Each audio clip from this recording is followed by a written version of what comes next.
Siya Umendu, Grade 8 English, Mahodara Tukame.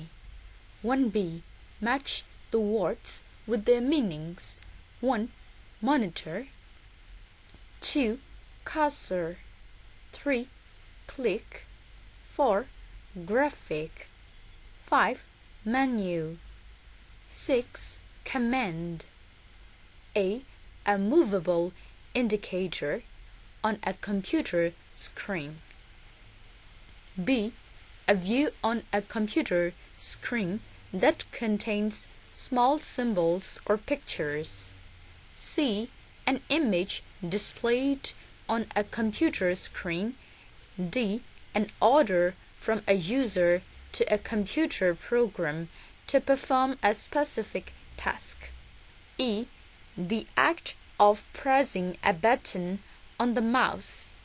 F. A list of options or commands offered to the user of a computer.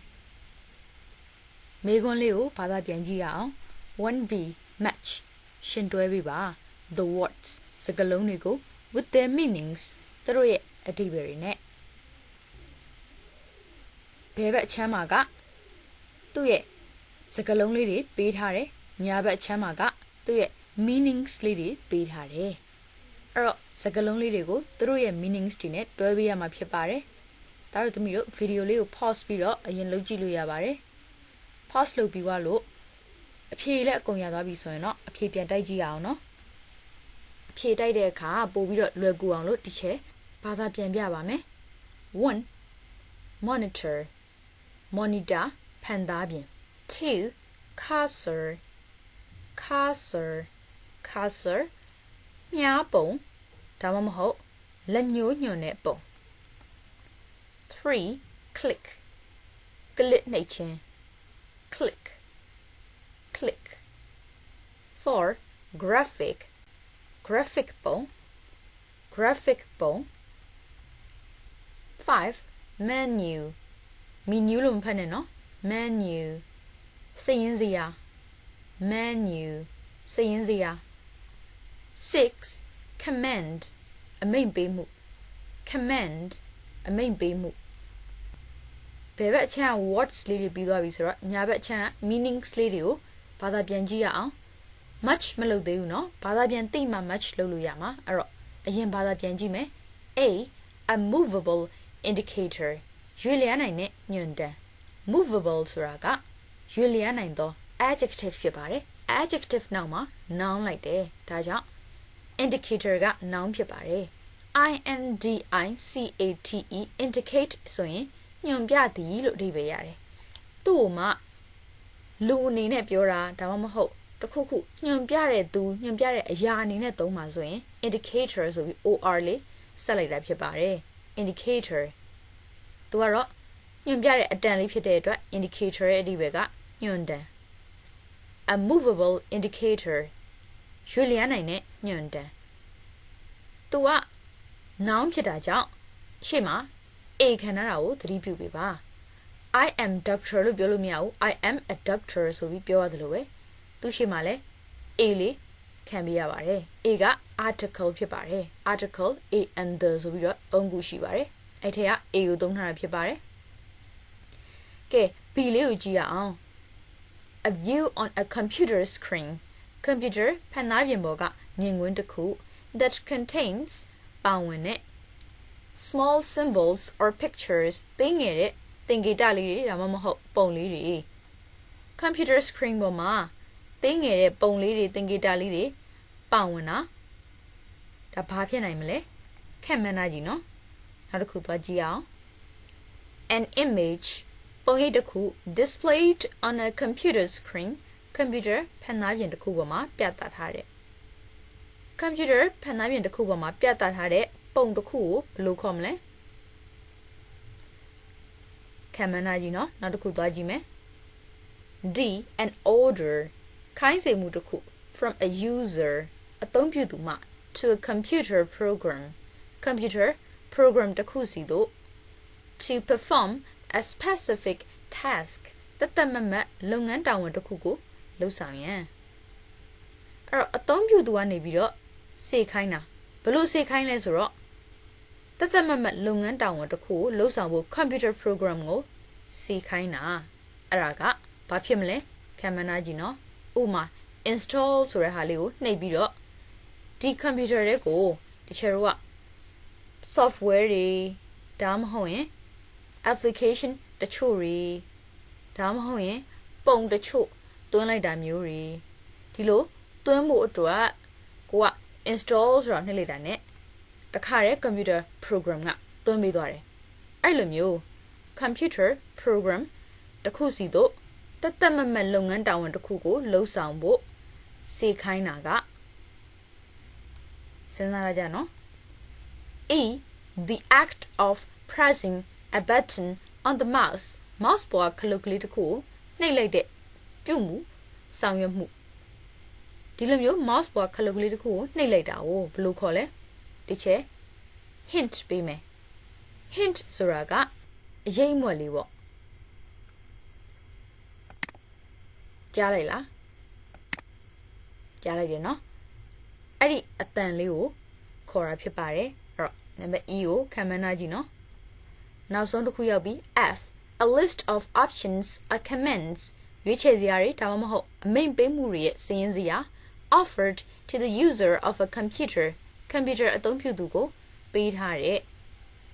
computer အသုံးပြုသူကိုပေးထားတဲ့ရွေးချယ်စရာတွေဒါမှမဟုတ်အမိန့်ပေးမှုတွေပါတဲ့ဇယားကဘာဖြစ်မလဲ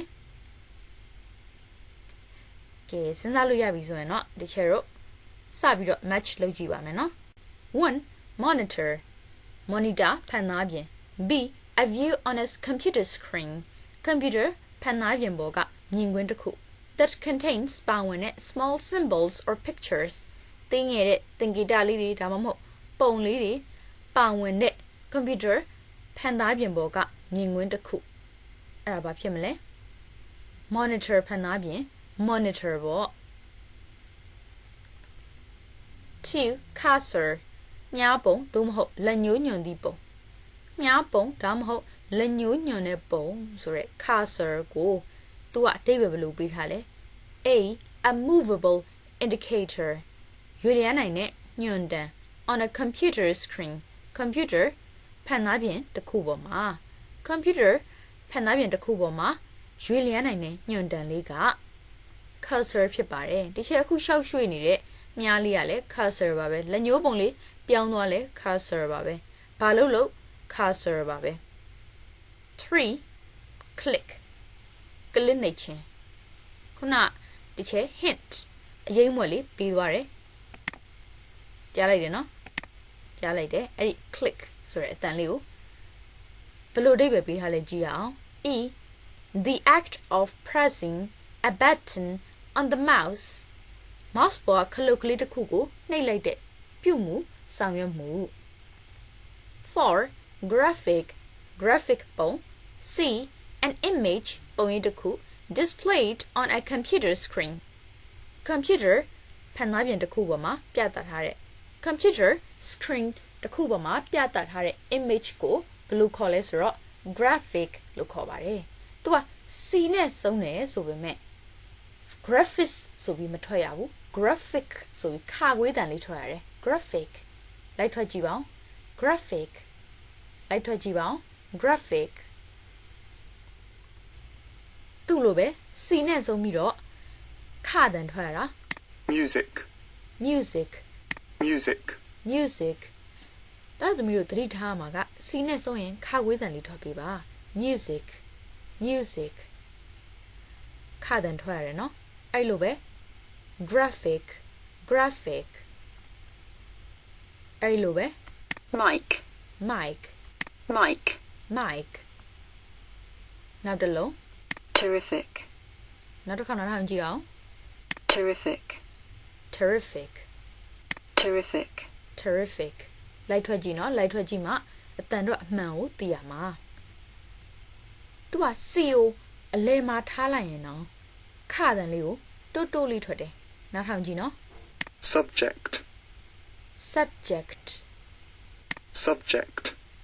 subject ဆိုတဲ့အတန်လေးပါတယ်ပြီးတော့မှ t ဆိုတာလာတာခပြီးမှထတန်လာတာ subject အဲ့လိုပုံစံမျိုးလေး ဖြစ်ဖြစ်ဆိုမယ်ဆိုရင် subject subject အမြန်ဆိုမယ်ဆိုရင် subject subject ခဆိုတဲ့အတန်လေးကိုကြဲကြဲလောင်လောင်တော့မဆိုပါဘူးပါပါလေးပါတယ်ဆိုရင်ပဲထည့်သွားတာ subject subject နောက်တစ်ခေါက်နားထောင်ကြည့်ပါဦး subject subject object object object object ဒါပေမဲ့တကယ်စကားပြောတဲ့အခါမှာကျတော့ तू ကအယမ်းမြန်တော့မထည့်တဲ့လောက်တောင်ဖြစ်သွားတယ်ခဆိုတဲ့အတန်လေးကမပါတဲ့လောက်ပဲဒါပေမဲ့ဖြစ်ဖြစ်ပြောတာဒါမှမဟုတ်တစ်လုံးနဲ့ပြောတဲ့အခါမျိုးတွေမှာခဆိုတဲ့အတန်လေးမပါပါအောင်ထည့်တာမျိုးကိုတွေ့ရပါမယ် 5 menu စာရင်းစရာ F a list of options or commands ရွေးချယ်စရာတွေဒါမှမဟုတ်အမိန့်ပေးမှုတွေရဲ့စာရင်းစရာ offered to the user of a computer computer အသုံးပြုသူကိုပေးထားတဲ့ computer အသုံးပြုသူကိုပေးထားတဲ့ရွေးချယ်စရာတွေဒါမှမဟုတ်အမိန့်ပေးမှုတွေရဲ့စာရင်းစရာဆိုတာဒီလို file တို့ home တို့ view တို့အဲ့လိုမျိုးတွေကို menu ဆိုပြီးတော့ခေါ်ရဖြစ်ပါတယ်လိုက်ထွက်ကြည့်ပါဦး menu သူက menu လို့မထွက်ဘူးเนาะ menu ဆိုပြီးတော့ထွက်တာဖြစ်ပါတယ် menu menu menu menu menu ဖြစ်ဖြစ်လေးနားထောင်ကြည့်ပါဦး menu menu နောက်ဆုံးတစ်ခုက command အမိန့်ပေးမှု command အမိန့်ပေးမှု D an order ခိုင်းစေမှုတစ်ခု from a user အသုံးပြုသူမှ to computer program computer program တစ်ခုစီတို့